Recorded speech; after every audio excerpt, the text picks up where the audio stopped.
आप सभी भक्तों का हमारे चैनल में स्वागत है। भक्तों, आज हम सुनेंगे श्रीमद् भागवत की श्रेष्ठ कहानी का अध्याय 17, जिसे आप भी अंत तक अवश्य श्रवण करें। बहुत ही अद्भुत और पावन कहानी है। भक्तों, इस कहानी को आपको एक बार अवश्य श्रवण करना चाहिए। तो चलिए आपको सुनाते हैं श्रीमद् भागवत की श्रेष्ठ कहानी का भाग 17। दक्ष प्रजापति की कई पुत्रियां थीं। सभी पुत्रियां गुणवती थीं, पर दक्ष के मन में संतोष नहीं था। वे चाहते थे कि उनके घर में एक ऐसी पुत्री का जन्म हो जो शक्ति संपन्न हो, सर्व विजयिनी हो।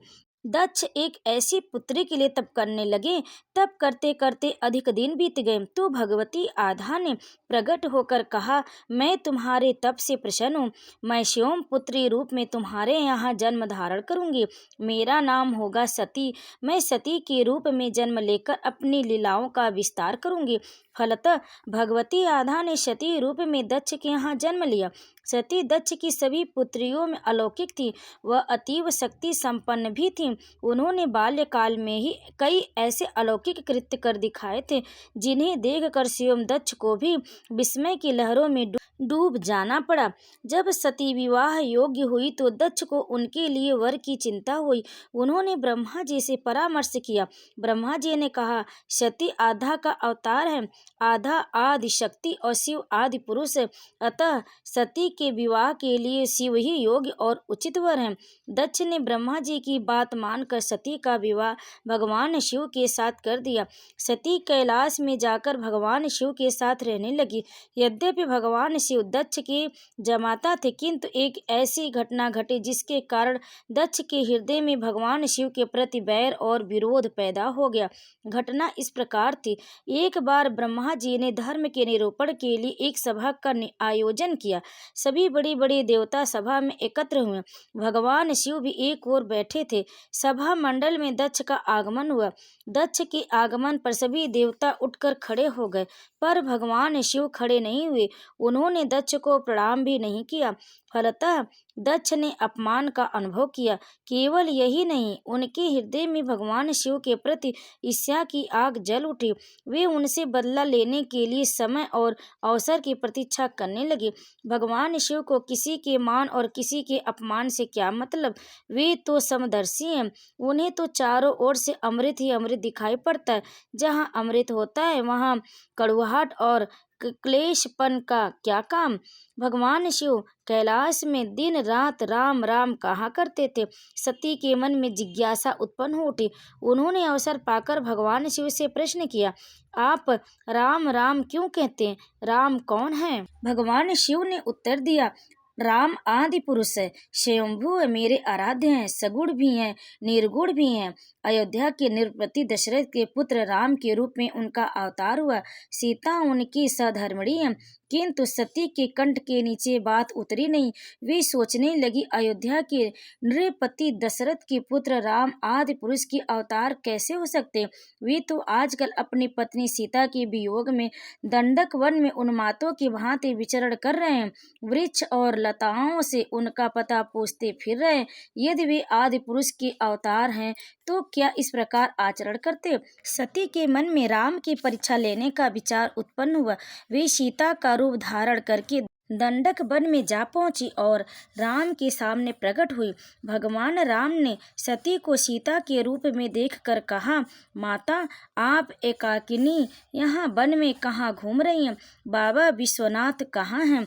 राम का प्रश्न सुनकर सती ने कुछ उत्तर देते न बना। वे अदृश्य हो गई और मन ही मन पश्चाताप करने लगी कि उन्होंने व्यर्थ ही राम पर संदेह किया। राम सचमुच आदि पुरुष के अवतार हैं।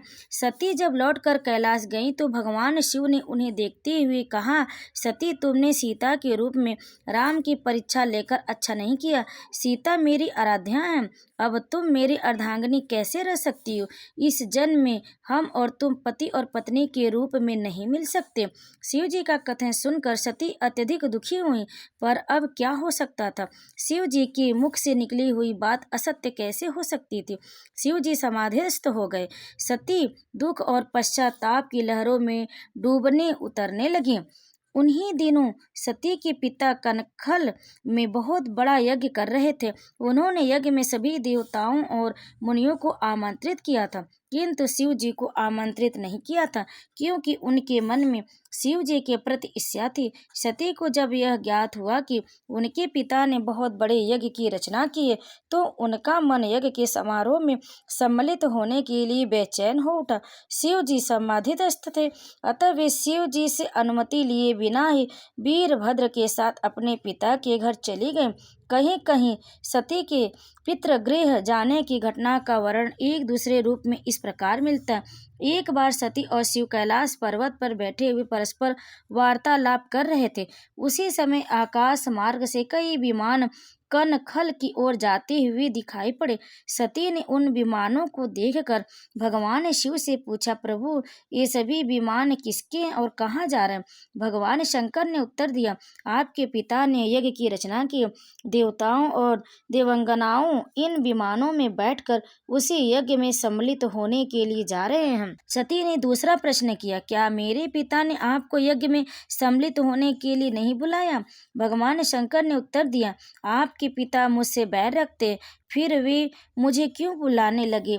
सती मन ही मन सोचने लगी, फिर बोली, यज्ञ के अवसर पर अवश्य मेरी बहनें आएंगी, उनसे मिले हुए बहुत दिन हो गए। यदि आपकी अनुमति हो तो मैं भी अपने पिता के घर जाना चाहती हूँ। यज्ञ में सम्मिलित हो लूंगी और बहनों से भी मिलने का अवसर मिलेगा। भगवान शिव ने उत्तर दिया, इस समय वहां जाना उचित नहीं होगा। आपके पिता मुझसे जलते हैं, हो सकता है वे आपका भी अपमान करें। बिना बुलाए किसी के घर जाना उचित नहीं है। सती ने सोचते हुए कहा, क्या पिता के घर भी जाना उचित नहीं होता? भगवान शिव ने उत्तर दिया, हाँ, विवाहिता लड़की को बिना बुलाए पिता के घर भी नहीं जाना चाहिए, क्योंकि विवाह हो जाने पर लड़की अपने पति की हो जाती है, पिता के घर से उसका संबंध टूट जाता है। किंतु सती पीहर जाने के लिए हठ करती रहीं, अपनी बार दोहराती रहीं। उनकी इच्छा देकर भगवान शिव ने उन्हें पीहर जाने की अनुमति दे दी। उनके साथ अपना एक गढ़ भी भेज दिया। उस गढ़ का नाम था वीरभद्र। सती वीरभद्र के साथ अपने पिता के घर गई, किंतु उनसे किसी ने भी प्रेम पूर्वक वार्तालाप नहीं किया। दक्ष ने उन्हें देखकर कहा, तुम क्या यहाँ मेरा अपमान कराने आई हो? अपनी बहनों को तो देखो, वे किस प्रकार भली भांति की अलंकारों और सुंदर वस्त्रों से सुसज्जित है। तुम्हारे शरीर पर मात्र बाघंबर है। तुम्हारा पति शमशानवासी और भूतों का नायक है, वह तुम्हें बाघंबर छोड़कर और पहना ही कह सकता है। दक्ष के कथन से सती के हृदय में पश्चाताप का सागर उमड़ पड़ा। वे सोचने लगी, उन्होंने यहाँ आकर अच्छा नहीं किया। भगवान ठीक कह रहे थे, बिना बुलाए पिता के घर भी नहीं जाना चाहिए। अब क्या हो सकता था? अब तो आ ही गई हूँ। पिता के कटु और अपमानजनक शब्द सुनकर भी सती मौन रही। वे उस यज्ञ मंडल में गई जहाँ सभी देवता और ऋषि मुनि बैठे हुए थे, तथा यज्ञ कुंड में धूं धूं करती जलती हुई अग्नि में आहुतियां डाली जा रही थी। सती ने यज्ञ मंडप में सभी देवताओं के तो भाग देखे, किंतु भगवान शिव का भाग नहीं देखा। वे भगवान शिव का भाग न देखकर अपने पिता से बोली, पिता श्रेष्ठ, यज्ञ में तो सबके भाग दिखाई पड़ रहे, किंतु कैलाशपति का भाग नहीं है। आपने उनका भाग क्यों नहीं दिया? दक्ष ने गर्व से उत्तर दिया, मैं तुम्हारे पति कैलाश को देवता नहीं समझता। वह तो भूतों का स्वामी, नग्न रहने वाला और हड्डियों की माला धारण करने वाला है। वह देवताओं की पंक्ति में बैठने योग्य नहीं है, उसे कौन भाग देगा? सती के नेत्र लाल हो उठे, उनकी भौहें कुटिल हो गई, उनका मुखमंडल प्रलय की सूर्य की भांति तेजोदित हो उठा। उन्होंने पीड़ा से तिलमिलाते हुए कहा, ओह, मैं इन शब्दों को कैसे सुन रही हूँ? मुझे धिक्कार है। देवताओं, तुम्हें भी धिक्कार है। तुम भी उन कैलाशपति के लिए इन शब्दों को कैसे सुन रहे हो, जो मंगल के प्रतीक है और जो क्षण मात्र में संपूर्ण सृष्टि को नष्ट करने की शक्ति रखते हैं। वे मेरे स्वामी हैं। नारी के लिए उसका पति ही स्वर्ग होता है। जो नारी अपने पति के लिए अपमानजनक शब्दों को सुनती है, उसे नरक में जाना पड़ता है। पृथ्वी सुनो, आकाश सुनो, देवताओं तुम भी सुनो। मेरे पिता ने मेरे स्वामी का अपमान किया। मैं अब एक क्षण भी जीवित रहना नहीं चाहती। सती अपने कथन को समाप्त करती हुई यज्ञ के कुंड में कूद पड़ी। जलती हुई आहुतियों के साथ उनका शरीर भी जलने लगा। यज्ञ मंडप में खलबली पैदा हो गई, हाहाकार मच गया। देवता उठकर खड़े हो गए।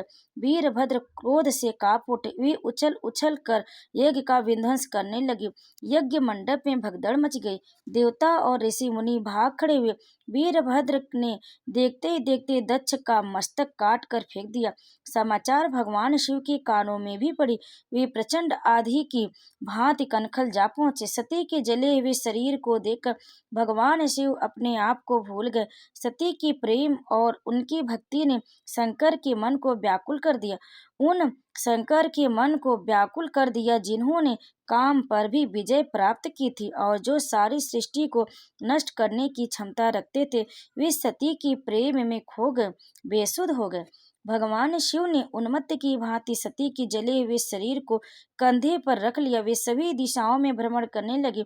शिव और सती की इस अलौकिक प्रेम को देखकर पृथ्वी रुक गई, हवा रुक गई, जल का प्रवाह ठहर गया और रुक गई देवताओं की सांसें। सृष्टि व्याकुल हो उठी। सृष्टि के प्राणी पुकारने लगे, पाहि मां पाहि मां। भयानक संकट उपस्थित देखकर सृष्टि के पालक भगवान विष्णु आगे बढ़े। वे भगवान शिव की बेसुधी में अपने चक्र से सती के एक एक अंग को काट काट कर गिराने लगे। धरती पर 51 स्थानों में सती के अंग कट कट गिरे। वे ही स्थान आज शक्ति पीठ स्थान माने जाते। आज भी उन स्थानों में सती का पूजन होता है, उपासना होती है। धन्य था शिव और सती का प्रेम। शिव और सती की प्रेम ने उन्हें अमर बना दिया, वंदनीय बना दिया। ओम नमः शिवाय। भक्तों, आपको यह कहानी कैसी लगी? अच्छी लगी तो वीडियो को लाइक जरूर करें, शेयर करें और कमेंट में हर हर महादेव, शिव पार्वती की जय अवश्य लिखें। आप सभी पर शिव पार्वती कृपा सदैव बनी रहे। हर हर महादेव। ओम नमः शिवाय।